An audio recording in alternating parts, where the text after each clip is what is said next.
right? Dream big. Picture your perfect future. Hey, welcome. So, we've all heard the advice, right? Dream big. I mean, look at this quote from psychologist Rob Young. It pretty much flips all that self help advice on its head. The idea that our most inspiring fantasies could be a trap? It's a wild thought. So, how on earth could that be true? Well, to really get it, let's meet someone who is living this exact paradox. So, this is Michael. He runs a small computer consulting business, but really, he's the only one working there. He's always traveling, staying in these bland, forgettable hotels, and just running the same old training session again and again. What keeps him going is this big dream he has: a huge, thriving international company, an office buzzing with people, and, finding that perfect partner. It's the kind of fantasy that's supposed to fuel you. And Michael's doing exactly what we're all told to do. He's painting this super clear, super vivid picture of the future he wants. The whole idea is that this vision is supposed to keep you focused, keep you inspired to actually go out and get it. Seems to make perfect sense, doesn't it? Okay, but here's the big twist. What if that common, super well-intentioned advice is the very reason Michael is still stuck? What if those comforting daydreams are actually stopping him from ever making them real? This is where we need to look at the science. And that brings us to what's called the daydreaming paradox. This is where our best intentions can have the absolute opposite effect. It's a classic case of positive thinking completely, totally backfiring. So you've got the common advice on one side: visualize your success to achieve it. We've all seen that on a poster. But then on the other side, you have this startling scientific finding. Fantasizing about success can actually get in your way. And this isn't just a theory. We know this is true because of some really fascinating research. Check this out. Psychologists at the University of Hamburg did this brilliant study. They got a bunch of final year university students and asked them to just write down all their daydreams and fantasies about their future careers. Some imagine these fancy offices, huge salaries, all the cool stuff they could buy. The researchers then basically rated how often the students were having these super positive fantasies. And then they just waited.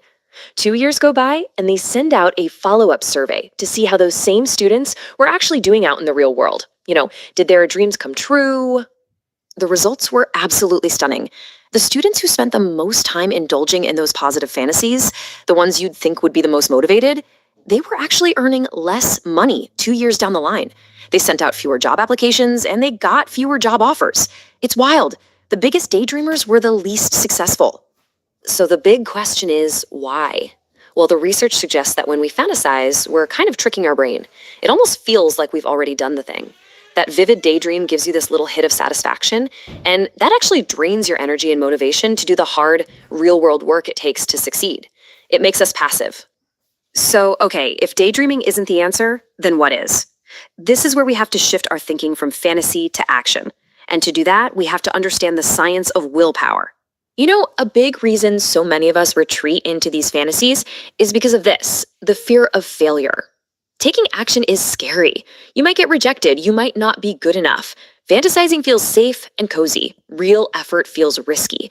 But avoiding that risk is the one thing that guarantees you'll never succeed. And this isn't just from small problem. Just think about New Year's resolutions.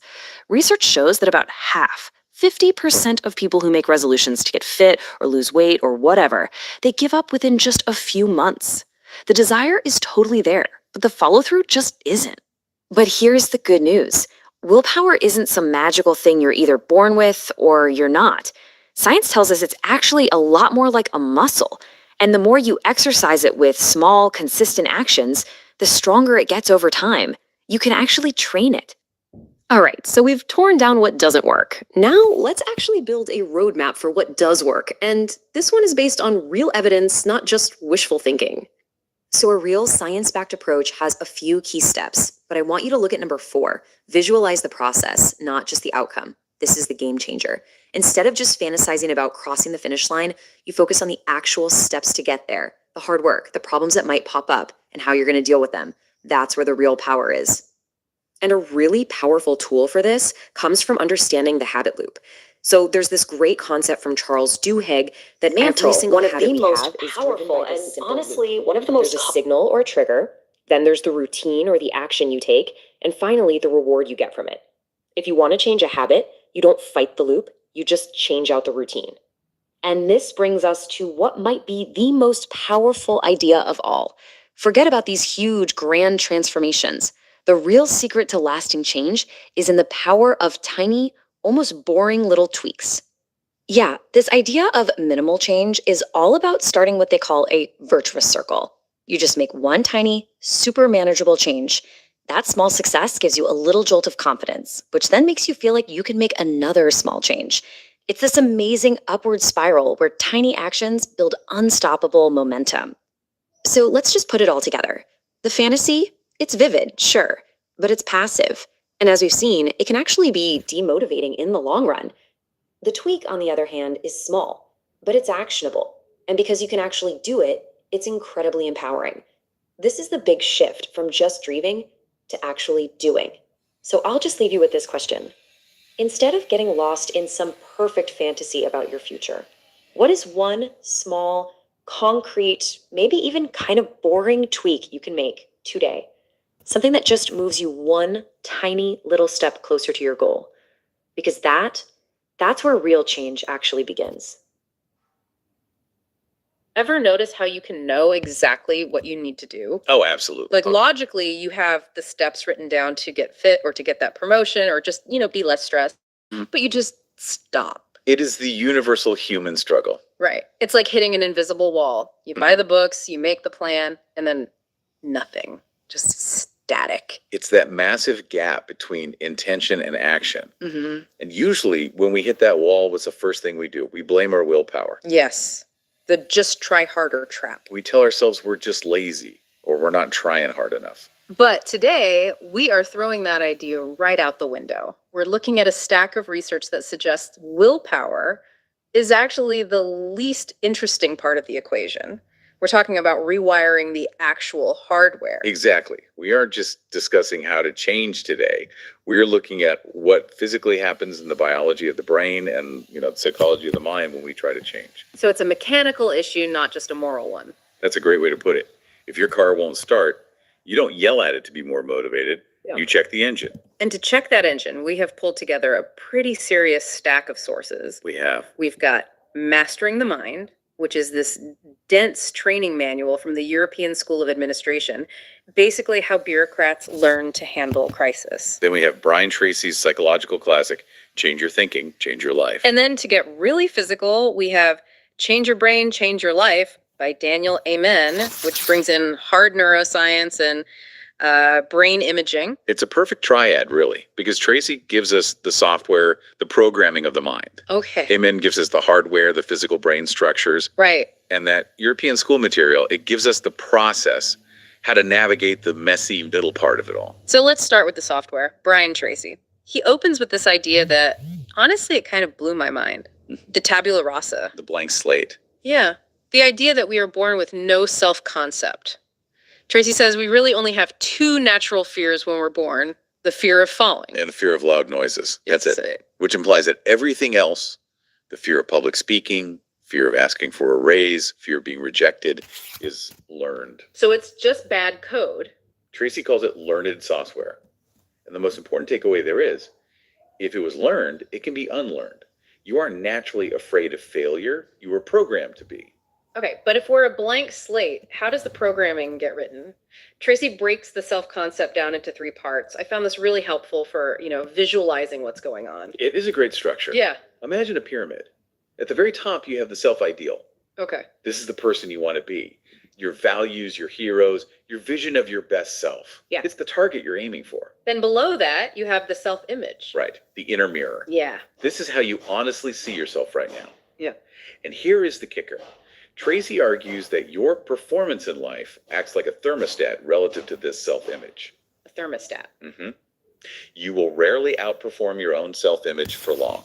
Wait, unpack that for me. So if my self-image is set to average employee and I start having a superstar month, I'll actually self-sabotage. Exactly. If your internal thermostat is set to 70 degrees and you suddenly heat up to 90, you get a big win, a new client. Your subconscious will kick in the AC to cool you back down to 70. Oh, that's infuriating. You'll forget a deadline or show up late just to get back to where you believe you belong. So we're literally fighting ourselves. Until we change the setting on the thermostat. And the energy source for that thermostat is the third part. Self-esteem. The reactor core. That's what he calls it. It's simply how much you like yourself. The more you like yourself, the clearer your ideal becomes and the sharper your image gets. But here's where it gets really interesting and a little dark. Tracy talks about how the software gets corrupted. He brings up the I can't versus the I have to. This is the root of the paralysis we talked about at the start. Tracy argues that childhood criticism installs the fear of failure, which manifests as the thought, I can't. Okay. But then we also have the fear of rejection, that need to please others, which manifests as I have to. I have to do this so they'll like me. Precisely. So as adults, we get stuck in this terrible loop. I have to, but I can't. I have to get this new job to be successful, but I can't because I might fail. Yes, exactly that. It creates a paralysis. Tracy calls it a living magnet effect. Is that like the law of attraction? In a psychological sense, yeah. The law of belief states that we don't believe what we see. We see what we already believe. Wow. So if your software is programmed with I can't, your brain will literally scan your environment for evidence that you can't, and it will ignore evidence that you can. So we are filtering reality to match our own bad programming. You got it. You are running old, buggy software that validates its own errors. Okay, so that's the mind, that's the software. But I want to pivot to the hardware because this is where Daniel Amen's work comes in. And frankly, it makes the psychological stuff feel a lot more tangible. It does. Because sometimes it's not just thoughts, it's meat, it's the organ. It is. Dr. Amen uses SPECT scans, single photon emission computerized tomography.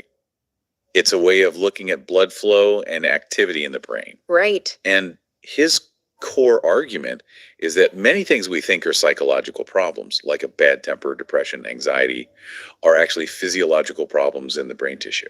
The story of Andrew is the one that really stuck with me. It's tragic until you get to the end. It is a heartbreaking but illuminating story. Andrew was a 9-year-old boy. He was violent. He was attacking other kids. He was drawing pictures of himself hanging from a tree. A 9-year-old. And everyone, parents, teachers, psychologists, thought this was a behavioral issue. They thought it was bad software, to use our analogy. They did. They tried therapy, discipline, everything, and nothing worked because it wasn't software. Amen scanned his brain and found a cyst the size of a golf ball occupying the space where his left temporal lobe should be. Oh my God. The left temporal is involved in mood stability and aggression control. Andrew literally didn't have the hardware to control his temper. So what happened? They removed the cyst and the behavior vanished. He went back to being a sweet, normal kid. That is wild. It really challenges the idea that it's all in your head, or at least the idea that it's all in your mind. Sometimes it's in the organ itself. Exactly. Now, Amen focuses a lot on a specific part of the brain called the deep limbic system. Can we unpack that? For sure. This is a walnut-sized structure right in the center of the brain. Think of it as the emotional filter. The emotional filter. Yeah, it sets the emotional tone for your day. It controls your appetite, your sleep cycles, your libido. And smell. I loved the detail about smell. It is fascinating, isn't it? Mm-hmm. Smell is the only sense that is hardwired directly to the limbic system. Yeah. Sight, sound, touch, they all go through other relay stations first. But smell goes straight to the emotional center. That's why the smell of your grandmother's baking or an ex-partner's cologne just hits you with this wave of emotion. Right, before you even know what you're smelling. Exactly. Amen tells that story about the English leather cologne. He does. He mentions how, as a teenager, he wore English leather because his girlfriend loved it. And years later, just the smell of it would trigger that emotional bonding sensation. Because the olfactory nerve is a direct line to that deep limbic hardware. That's it. But when this system goes wrong, it's not about cologne and romance. No. When the deep limbic system is overactive or, inflamed, which Amen can actually see on the scans as bright, heated areas, it creates a lens of negativity. The filter turns dark. Completely. Neutral events are interpreted as negative. If a friend doesn't call you back, a normal brain thinks, oh, they're busy. An overactive limbic brain thinks, they hate me. And this is where the software and hardware really crash into each other. Because play devil's advocate here. Is this just think happy thoughts? Because that feels a little bit flimsy when we're talking about, actual brain inflammation. It sounds flimsy, but the physiology behind it is serious. Amen explains that every thought you have releases chemicals. Okay. A happy, hopeful thought releases chemicals that literally cool the deep limbic system. An angry or fearful thought releases stress chemicals that inflame it. So your software, your thoughts, is physically heating up or cooling down your hardware. It's a feedback loop, a very real physical feedback loop. So let's identify the enemy. What are the specific species of ANTs we need to look out for? There are a few nasty ones. There's fortune telling, predicting the worst possible outcome before it happens. Like, I'm going to stutter during this presentation. I do that one. I think we all do. We do. Then there's mind reading, assuming you know what someone else is thinking and assuming it's bad. My boss looked at me weird. He's definitely going to fire me. That's the one. And the guilt beating ANT. Guilt beating. That's when you use words like should, must, ought. I had to be further along in my career. It's using guilt as a motivator, which it just rarely works long term. So how do we kill them? Is it just willpower again? Not exactly. Amen suggests a tactical approach. You have to write the thought down. Get it out of your head. Yes. When you take the thought out of your head and put it on paper, you separate yourself from it. It stops being the truth and just becomes a sentence. You can look at it and say, is this actually true? And it usually isn't. Almost never. You have to talk back to the ANT. You don't have to believe every thought in your head. That is the golden rule. Yeah. Just because you thought it doesn't make it real. Okay, so we've got the programming from Tracy. We've got the biological hardware from Amen. But now I want to bring in the third source, the European School of Administration manual, because even if you fix your thoughts in your brain, actually going through a life change is, well, it's messy. It is not a straight line. Not at all. And this source introduces a crucial distinction from William Bridges. The difference between change and transition. I always thought they were synonyms. Most people do. But Bridges says change is the external event. You move to a new city, you get a new job, you get a new software system at work. That's the change. Okay. Transition is the internal psychological reorientation that you have to go through to adapt to that change. And the transition takes longer. Much longer. You can move into a new house in one day. That's the change. But feeling at home there, that's the transition. And it might take a year. The manual breaks this transition down into 3 zones. And the first one is weirdly counterintuitive. It says, every new beginning starts with an end. You have to grieve. You can't pick up something new until you put down what you were holding. Before you can become the new you have to grieve the old you. Even positive changes involve loss. Yes. Give me an example of that. Why would I grieve a promotion? Well, if you get a promotion to management, you gain status and money. But you lose the camaraderie of your peers. You can't complain about the boss anymore because you are the boss. You lose that safety. You have to acknowledge that end. Or you'll carry that baggage into the new role. Then comes the neutral zone. Which sounds boring, but in the reading, it sounded more like terrifying limbo. It is the trapeze moment. You've let go of the old bar, but you haven't caught the new one yet. You're just float. It feels uncomfortable, confusing, and empty. Yeah. But the source emphasizes that this is where the real work happens. If you rush through the neutral zone because it feels icky, you just bring your old habits into the new beginning. You have to sit in the discomfort. And finally, the new beginning. But there is a trap here, too. The source discusses Keegan and Leahy's concept of immunity to change. Ah, yes. This explains why we get stuck in that neutral zone. This is the foot on the gas and foot on the brake idea. Right. So I say I want to change, that's the gas, but I'm not moving. Exactly. We often have what they call hidden competing commitments. Let's say you want to be a better delegator at work. That's your goal. Okay. But you never actually delegate. Keegan would say, look deeper. You might have a hidden commitment to being the one who saves the day, or a hidden commitment to maintaining total control. So until you address that hidden commitment to being the hero, no amount of time management training will make you delegate. Correct. Your psychological immune system is rejecting the change because it thinks it's protecting your identity. Right. You have to find the brake pedal before you can press the gas. That is profound. It's like we have a security system that is too good at its job. And that security system applies to groups too. The USA source shifts gears to talk about organizational change. How do you move a whole herd of people through this? Because if one brain is hard to change, imagine 1,000. Precisely. They referenced Kotter's 8 steps, which is classic business school stuff. Create urgency, form a coalition. But I want to zoom in on the allies table. I love this because it's so strategic. It's very practical.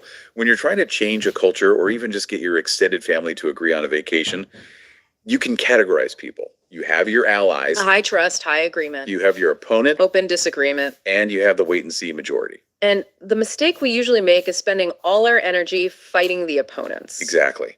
We try to convert the irreductibles, the people who will never agree. It is a waste of energy. So what do you do? The source says, ignore the irreductibles. Work with your allies to influence the massive wait and see group. That group is usually 60 to 80% of the population. That's a huge number. It is. If you get them, you win. You don't need everyone to agree. You just need the critical mass. It's a numbers game. And a psychological one. Yeah. You also have to reframe resistance. We tend to get angry when people resist change. But the source calls resistance psychic protection. That sounds like a very generous way to frame stubbornness. It is, but it's accurate. Changing habits burns glucose. It takes biological effort.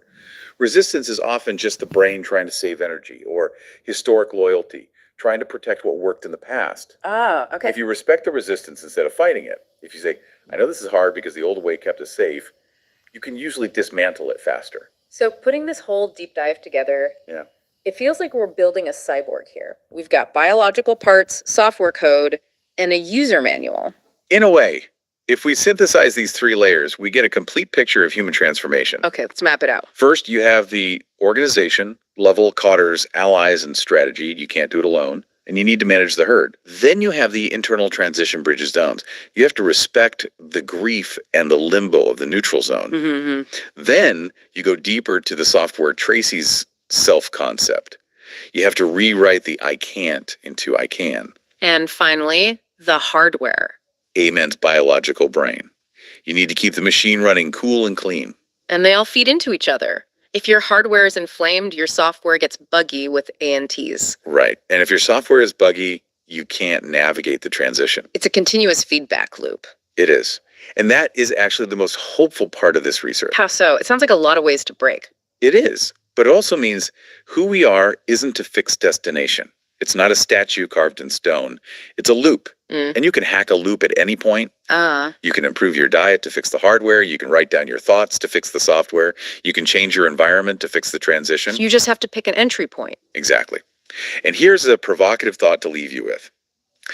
If our brain physiology shapes our personality, like we saw with Andrew and the cyst, and our thoughts shape our physiology, like we saw with the ANTs releasing chemicals, then where's the real you? Oh. Are you the programmer or are you the computer? Or are you simply the electricity running through the circuits? If you can rewire the hardware and rewrite the software, maybe the self is just a project we are constantly working on. That is both terrifying and liberating. It means we aren't stuck with who we are today. No, we are always in beta. I love that. So here is your call to action, listeners. We aren't going to ask you to perform brain surgery on yourself today. No, please don't. But we want you to catch one ANT. Just one. Pick a negative thought you have today. Maybe it's, I'm never going to finish this, or they probably think I'm stupid. Catch it. Write it down on a piece of paper. And ask, is this true? Don't let the software run on autopilot. Thanks for diving in with us. See you next time.